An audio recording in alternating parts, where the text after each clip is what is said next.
Hello, I'm Navon, and this is my little space in time talking about my experiences with the other side, with the spirit world. Now, part one, I was telling you where things started and this, and I ended with booking in to see a psychic medium. So, anyway, I booked in. I booked into the one that my daughter had mentioned to me, that I found her in town. And I booked in, and as I was walking down to see this medium, I could feel the perfume. Once again, this beautiful perfume. Now, as I said before, I have no sense of smell. I haven't had a sense of smell since my early 20s, I think it was. Yeah, early 20s. So anyway, I'm thinking, oh, well, then I think a little bit slow. I started to think, I wonder if it was Alana. I wondered. So anyway, I get down there and, we're having our little, and I said to her straight, can you smell this perfume? I mean, it's just beautiful, but can you smell it? And she said she could smell it. She said it was absolutely beautiful. She said it was it smelled a very expensive French perfume. And I used to use I don't know I know one of Alana's perfumes, but it wasn't a French perfume. But I used to use Arpege by Lavin, and it's the only one I can remember the smell of. I thought it was just beautiful. But anyway, so she said, "Oh yes, yes, yes, very, very expensive." Anyway, she must have done cards, and they do their cards and all this sort of stuff. And she said, "Oh, this girl has long blonde wavy hair." And I'm thinking, oh yeah, dawn on me, yeah, that's Alana, it's Alana. Yeah.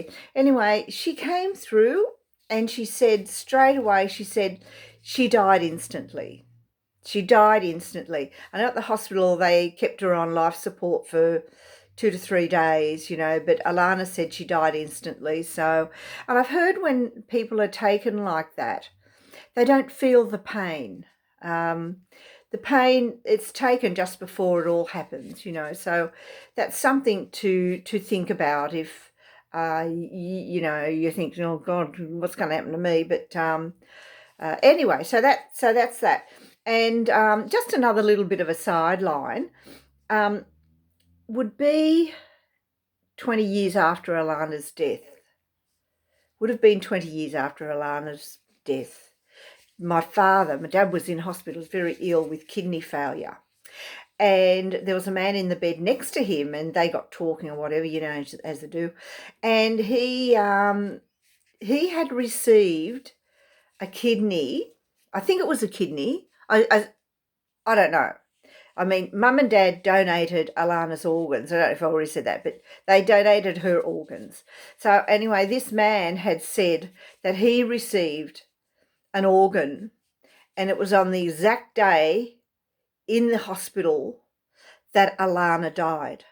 So, it's a small world, and I like to think that he was he was a little bit elderly too. I reckon he would have been 60. He was a nice looking, it was a Italian, I think he was Italian, grey hair, nice looking man. But anyway, that's all beside the point. But anyway, so there you go. Isn't it nice, to think someone carried on, well, others carried on, but you don't actually come across them. But it seems that everything's like fell into line there. Anyway, so to continue on. Now, two other people came through, and she's saying it's Daphne. I'm thinking Daphne and Robin. Daphne and Robin. And I'm thinking the only Daphne I knew, I used to clean a house for a Daphne, but the only Daphne I knew was Daphne, the mother of Robert. And I said, you sure it's not Robert? She said, no, it was Robin. But Robin, Anyway, so I assumed it's Daphne and Robert. Robert was a man I fell in love with and had a lot of trouble getting over him. And anyway. So that was that. Now I can't really quite remember. I've tried to put everything in its order and everything, but on those days as everything's going on so much, I might have forgotten some of it. But definitely Alana and Daphne and, well, I believe it was Robert, absolutely Bob. His name was, I called him Bob. Anyway, so that was that. So then the next few days I was taking a girlfriend up to, oh, that's right. I was taking a girlfriend. This was another thing that she told me, but it didn't dawn on. These things might not dawn on you till a few days later, as me. Yeah.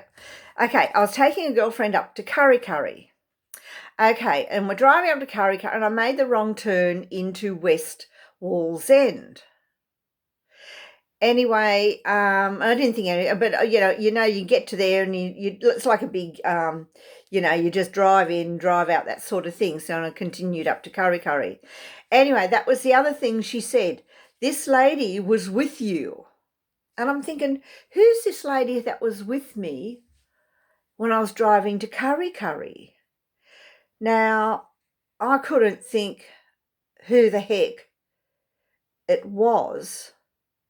Now, something tells me that, anyway, I was driving to Curry Curry and this spirit was with me.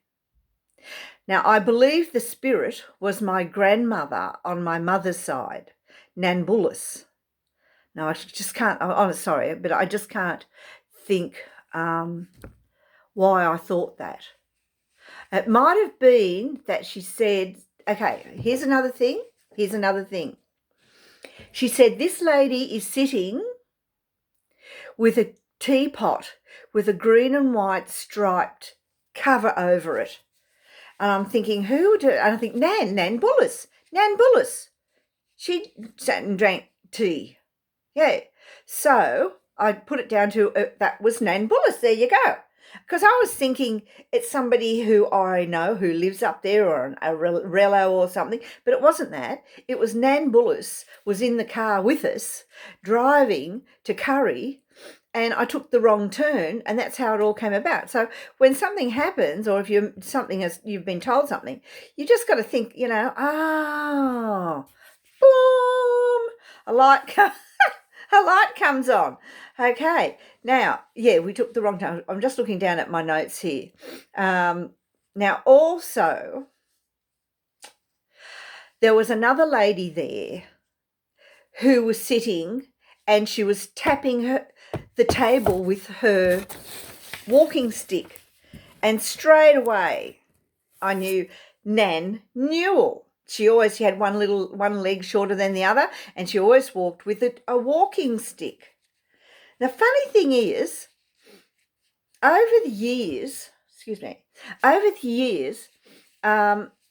would get this really fresh breath. Now, Nan Newell, which I've only just found out now, was trying to give up smoking. So she'd eat steamrollers. I knew she eats steamrollers, but I didn't realise, I didn't put it all together, that she was trying to give up smoking. My sister only just mentioned that a few weeks ago, only unbelievable. But anyway, so, and I'm thinking, so that's what that is. Like you'd breathe, and it's not because you've cleaned your teeth. I mean, you could have just had some sort of a meal and you, wow, Yeah, so that was Nan Newell. Now, also, I would always get a clicking of my hair rollers. I'd be in the bathroom and I'd hear this clicking. The spirits love electrical stuff, And I could hear this. This went on for years, honest to God. This went on for years. And I'd go in there thinking, what's the clicking? And it just sounded like my hair rollers, my heat rollers just clicking, Anyway, now I realise also, the kettle would click. The kettle would click. all the time. And then it dawned on me, because the lady said, oh, no, that'll be your Nan Bullis, because she was always with the kettle. So she would click the kettle. You know, she was having the cup of tea. And so that, you know, this still goes on till today. But sometimes I think it might not be Nan, it might be someone else, you know, they get onto the thing. And also, now there was another thing with Nan Newell. There was another, oh, that's right. I'd bring my iron out to iron, and there was a lever on it. It was always over to the other side. And to get it to the other side, I always found it hard to flick over, you know? And it was always on the other side. And she said, oh, your Nan, because she said she used to do the ironing for people. She said she hated steam, so she'd switch the steam off. That's brilliant, isn't it?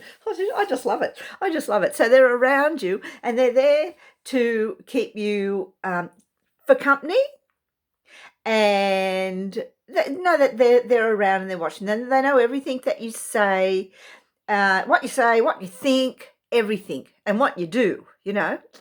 So, yeah. But anyway, I think I better just have a quick little look down here at my notes. Susanna read my cards, and I'm just going, oh, yeah. I was going to meet a man. Well, yeah. I've been going to meet this man for the last 24 years. So I believe that they can see things, but they can't see them exactly, because there's things you're just not meant to know, you know. And they're trying to read it off different things that come through. Something quite funny more recently. I thought I was going to meet this man, and it turns out it was a doctor. Mr. March. I realised it was Mr. March. It was a doctor. So, you know, they do see things. Absolutely. They see things. And like back around this same time when I saw Susanna, I love my ballroom dancing, you know, and I was having a lesson with a friend, and we were like friends and dance partners, you know. He was a gay man, so there was nothing there. But anyway, he was psychic, and he was a healer, yet he didn't actually work it, didn't work it. But anyway, he gave me a little reading one day, and he told me a couple of things about breaking a teapot, you know, and then he said, I can see you near a house. I can see you at a house with a blue roof and with two horses in the back paddock, you know. And I'm thinking, like, this is like 25 years ago, you know, and I'm thinking, oh, you know, you think, oh, yeah, I'm going to meet this man, blah, blah, blah, blah, blah. Yeah, well, yeah. You know what it was? It was a house there at Belmont North. It's been there forever, and they've had cows. Cows in the paddock forever. It's amazing, because it's right in the middle of the suburbs, and they've got all this acreage, and they've got they've got the bull and the cow, and it has a calf, you know, and this has been going on for years. And then I worked out, that's the house, you know, because I'd stop and I'd show, just more recently, I'd show my little granddaughter to show her the cows, you know, like, and I don't know that anybody even sees these cows, but they're there, yeah. But anyway, there you go. So they can see things, but they can't see everything, you know. So, but anyway, there you go. So look, I'll leave it at that for now. Once again, I have my halo. Ooh. All right, I better stop mucking around. All right, see you next time. That's part 1 and part 2. Wait for part 3. Okie dokie. Bye-bye now. Take care. This coronavirus, it's driving me crazy. Okay, I can't go dancing. I can't go dancing for another 5 months. 5 months of not dancing. Ballroom dancing is the best thing for you. It gets your brain, your soul, your exercise, everything. But anyway, I better go. I'll leave it at that. All right. You all take care out there. Bye-bye.